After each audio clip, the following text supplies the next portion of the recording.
Il y a une même matrice sonore qui est une mélodie en fait que j'appelle mélodie fondamentale parce que c'est le fondement de l'œuvre.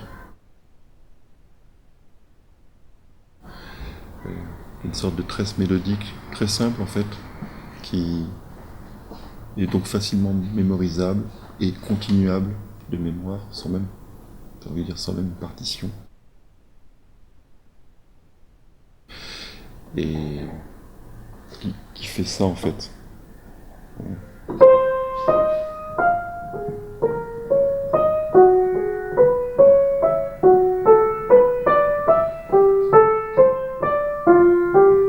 Et on repart, etc. Sauf que les intervalles, par exemple le début, c'est toujours les mêmes intervalles de tierce mineure et de seconde, mais des fois et de seconde majeure, mais des fois la tierce devient majeure, la seconde mineure, donc on peut avoir une couleur plus. Ou bien. Et voilà, il y a une sorte de formule comme ça, une sorte de mantra, mais qui s'irise en déplaçant un petit peu les intervalles. Donc on a ça tout le temps. Sauf que, pour pas que ça soit systématique, j'en sors par moment. Par exemple,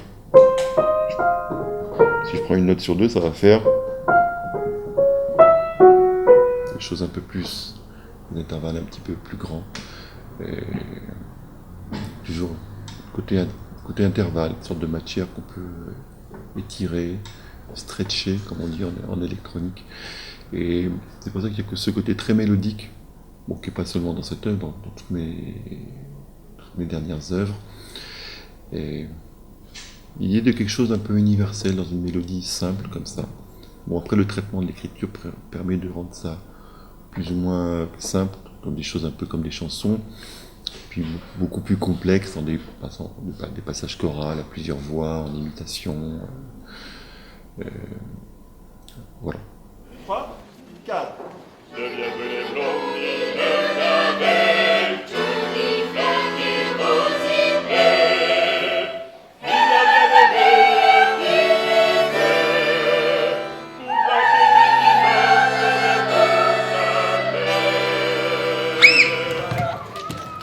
Quelqu'un a encore battu Maggie Richards.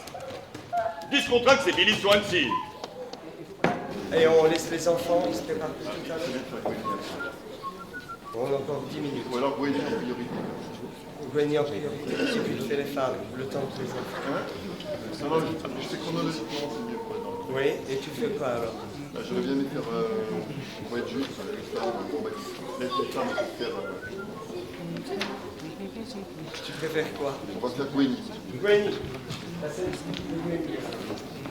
On prend directement sur la bagarre. François directement sur la bagarre. Non, désolé. On n'a pas le temps.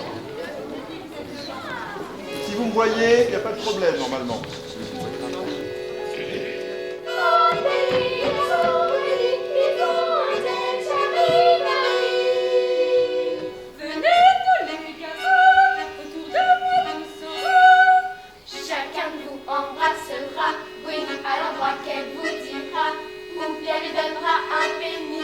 Vas-y, Gwenny. Embrasse-moi dans l'allée aux groseilles, ou bien tu me donneras un bébé. Dis-moi d'abord comment tu t'appelles. Billy. Dans l'allée aux groseilles, Billy, tu m'embrasseras, ou bien un bébé tu donneras. Je t'embrasse dans l'allée aux groseilles. Sur le plan scénographique, j'ai fait intervenir des éléments concrets, matériels. On parle de rues, il y a des rues qui montent sur le tertre de Logan, ces rues que tout le monde gravit en permanence pour aller d'un magasin à l'autre, à l'école et tout ça. Donc tout ça, je voulais surtout pas donner l'imagerie, mais je voulais donner toujours ce pont de passage concret entre un chemin et un autre chemin. D'où cette idée de matérialiser le village par deux éléments. D'une part la passerelle qui court de jardin à cour justement et qui est constamment empruntée par tous les personnages. Voilà, une sorte de pont aérien comme ça qui nous donne cette impression avec une petite pente qui nous donne cette impression de gravir. Et derrière cette passerelle surgit ou apparaît cette idée de pyramide ou de tertre sous le bois lacté. Voilà.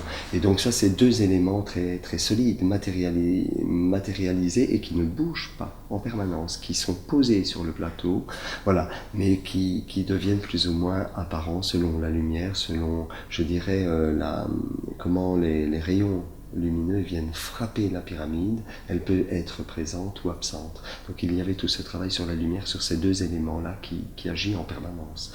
Et la deuxième chose qui intervient et qui nous rend cette part du tangible et du rêve, ce sont ces trois tulles qui ont été matiérées selon trois temps ou trois visions qui nous apparaissent successivement ou par transparence. Donc ces trois tulles, le premier étant, je dirais, l'imaginaire de l'auteur, ce lieu d'où il a écrit toutes ses œuvres, qui sont ce cabinet de travail sur la mer, cette petite maisonnette en bois, que j'ai voulu retransposer dans le premier tulle, en le mêlant à tous ces éléments de la nature qui le côtoyaient et qu'on retrouve dans sa poésie. Donc ça c'est le premier tulle.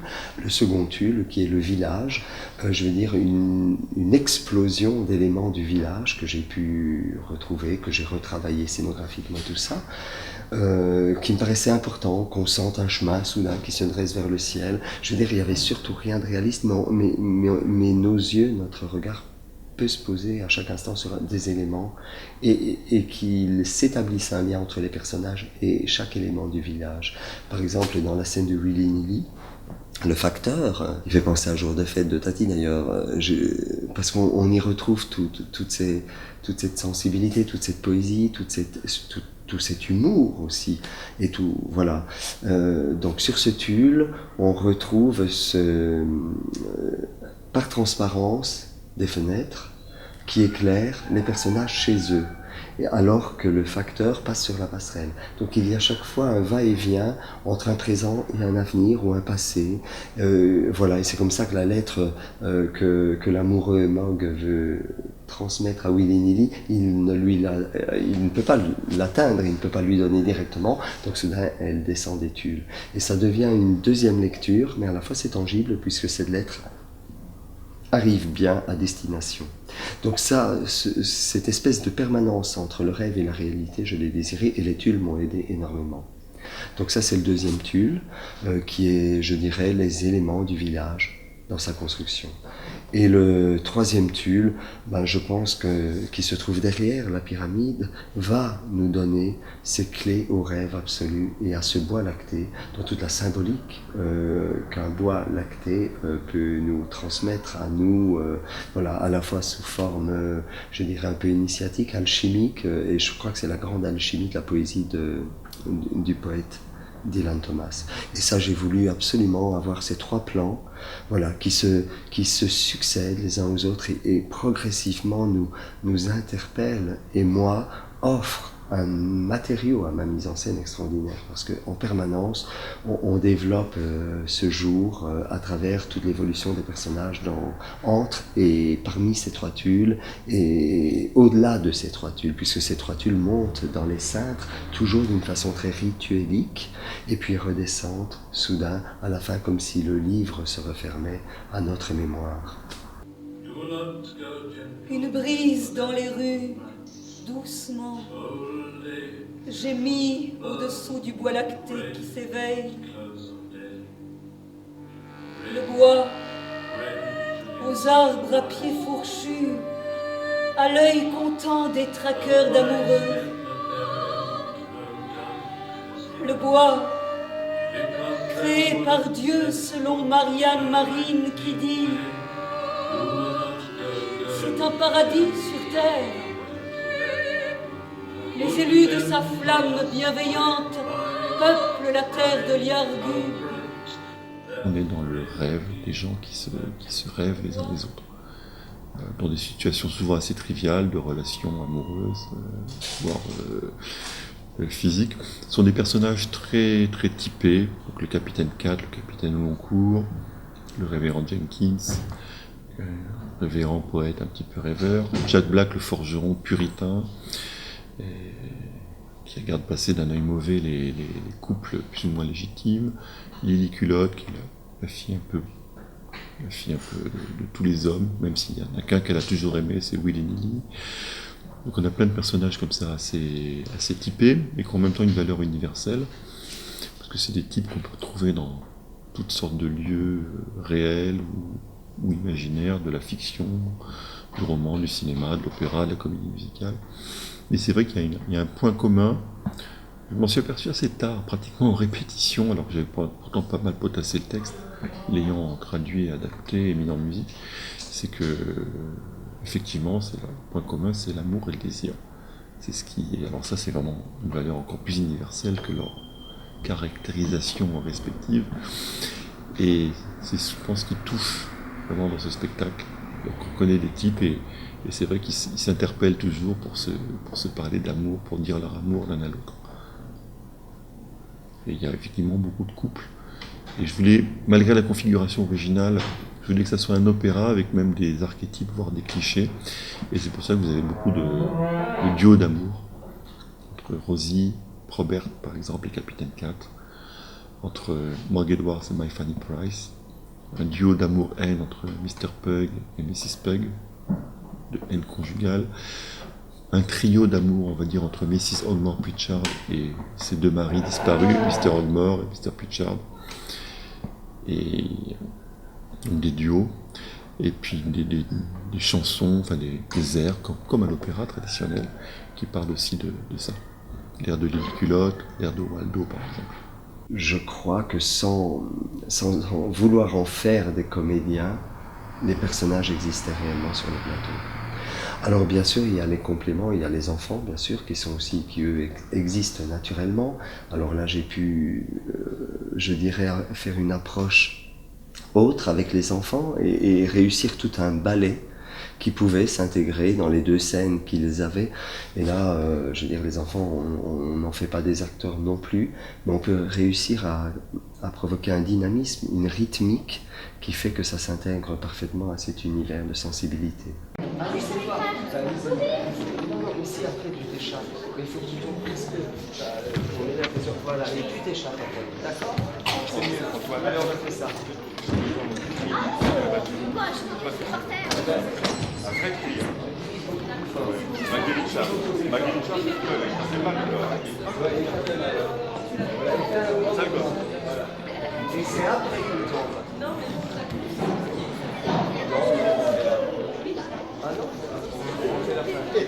Chacun nous embrassera, oui, alors apaisera, pour que les deux là, béni, vas-y.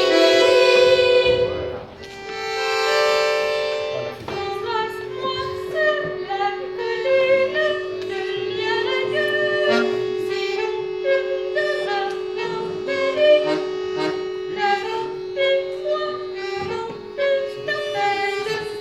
Johnny Christo. Ensuite, il y a le chœur, qui était important pour François, puisque c'est en somme l'orchestre. J'ai suggéré à François de le mettre dans la faux orchestre, puisqu'il n'y a qu'un accordéoniste, un instrumentiste. Et donc le chœur a pris place dans la faux orchestre et devenait pour moi cette ouverture au tertre de Logarne, puisque la fosse devient à cet instant, au moment où le chœur intègre la fosse en rituel, devient cet océan qui encadre, qui entoure et qui berce en permanence le pied de Logarne. Donc ça, le chœur pour moi était cette zone bleue, voilà, et humide, voilà, et aussi la sève qui part à la rencontre du lait qui tombe du bois lacté. Donc il y a une espèce de vitalité et de source de vitalité. Et c'est pour ça que j'ai sollicité aussi qu'en fonction de la partition, le chœur ne reste pas immobile, mais puisque j'ai demandé à faire surélever la faux orchestre, apparaissent tous les visages des chanteurs, Et donc, de tous ces visages, il y a une expression. Ils se balancent, ils ont des mouvements de balancier, comme si c'était la mer qui s'éveille, ou il y a des secousses à des moments, comme une brise matinale. Lorsque c'est la famille Bainon, le boucher Bainon, je leur ai demandé de se figer de peur. Voilà, il y a toute une succession d'événements, d'indications scéniques, de didascalies qui ont permis justement de cerner d'instant en instant toute la présence du cœur et lui rendre une fonction dramaturgique dans l'œuvre. Voilà, et enfin il y a le ballet. Ça c'est une idée de François d'intégrer le ballet de l'opéra. Et donc là j'ai mesuré, je dirais, des interventions qui pouvaient être une sorte de parabole à un moment, notamment lorsque le révérend Jenkins fait son ode matinale sur la passerelle. Je trouvais que c'était bien qu'on redonne ce côté minéral du tertre de Logarne, et donc j'ai demandé à ce que voilà, une partie du ballet, les hommes, soient comme des masses de pierre comme ça, rigides au début, et qui progressivement sur l'incantation du révérend, toutes ces pierres se réveillent et petit à petit se mettent à bourdonner, voilà, d'essence matinale. Et tout ça, donc voilà. Donc chaque intervention du ballet a été mesurée comme ça. Voilà. Et ça intervient aussi par exemple aux horloges où ça devient des tic-tac, et ça devient un ballet aussi intégré complètement au soliste. Et là, je pense qu'il y a une magie en permanence qui s'établit d'instant en instant sur les 25 périodes que François, voilà, a composées. Pendule musicale, pendule Vésu, pendule Niagara, pendule d'autrefois, pendule sans ennui, tambourinant à tout jamais sans pouvoir donner l'heure.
Donc c'est arrivé à cette chose qui s'est réalisée hier soir.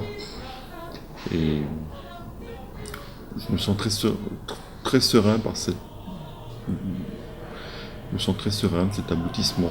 Je pensais que je serais beaucoup plus excité, beaucoup plus... Il y a une sorte de... Oui, d'aboutissement. C'est assez rare, cette plénitude de quelque chose qui est... Voilà, qui s'est fait. Je trouve que Je pense qu'on a vraiment été fidèle envers Dylan Thomas, même si on n'a pas repris tout son texte. J'ose croire que du haut de son petit nuage, peut-être il a regardé, et puis il s'est dit que voilà, il y avait des petits Français qui lui avaient fait honneur d'une certaine manière.